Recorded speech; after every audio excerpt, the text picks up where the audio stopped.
What is the most challenging problem that must be solved in order to meet Neuralink's ultimate goal? Well, I think one of the hardest problems is kind of, I'd say, material science and the, especially the installation of the electrodes. What would you say? Yeah, absolutely. Also, you want to introduce yourself? So I'm Felix Deku. I currently lead the microfabrication team. My team makes up of a group of process engineers and material scientists. And our job is to make the tiny wires, as Elon referred to them, what we call the threads that are implanted in the brain. And of course, the threads are made of conductors and insulators.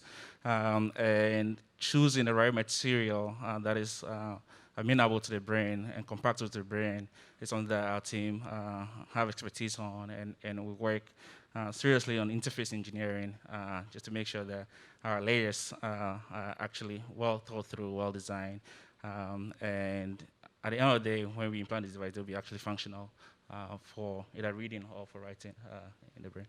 Yeah, and I think it's going to be important in terms of material science problems, is making sure that the threads, the electrodes, can last for decades in the brain, which is a tricky thing because it's a very corrosive environment, and you're in a dichotomy where you want to read and you want to sense electrical signals and you want to generate electrical signals, but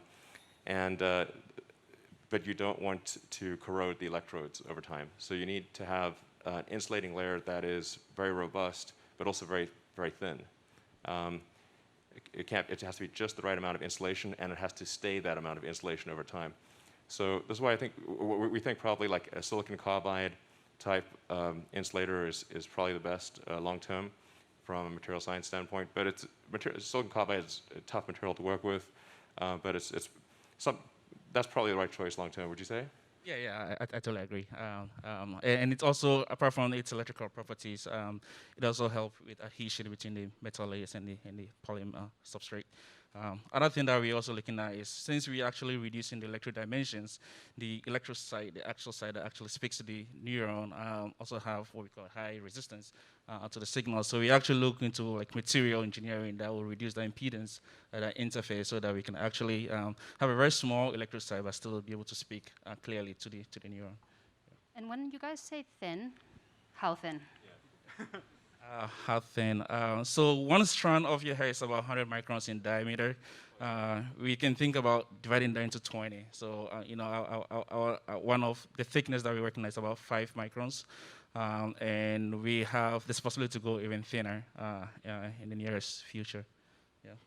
Yeah, we think we can probably go sub-micron in thickness, but obviously, as the thinner you make the wire, the harder it is to sense the signal and to do stimulation, because there's less cross-sectional area for the current to traverse.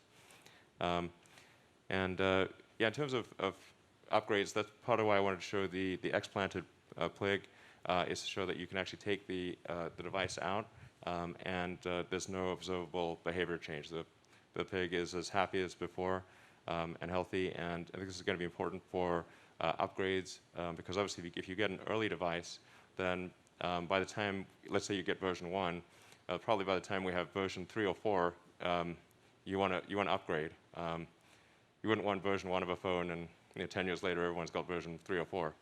So it's going to be important to be able to remove the device and upgrade it over time. So over time, the Neuralink would do even more than it did before.